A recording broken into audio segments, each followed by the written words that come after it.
So we just finished up another school week. We're now 5 weeks into our school year, and so many amazing opportunities for my students to show me what they've learned. Notice I didn't say just tell me what they've learned, but to show me.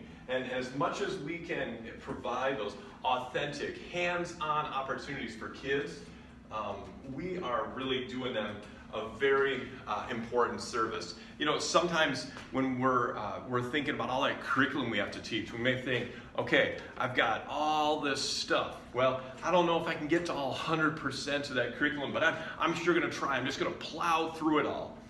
You know what happens oftentimes?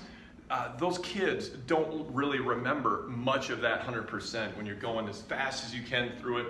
But I tell you what, if you could slow down and build in those opportunities for hands-on, authentic learning and project-based things like today. I mean, I got a balloon in my pocket that we actually realized that we can't blow these up. We need something, some sort of tool, one of those pumpers. But that was part of the fail, but that was also part of that learning opportunity for us. We're gonna try to make some balloon cars, and you know what? It didn't necessarily work out right, and some of those materials and some of those things we're trying to do didn't really work as well as we hoped.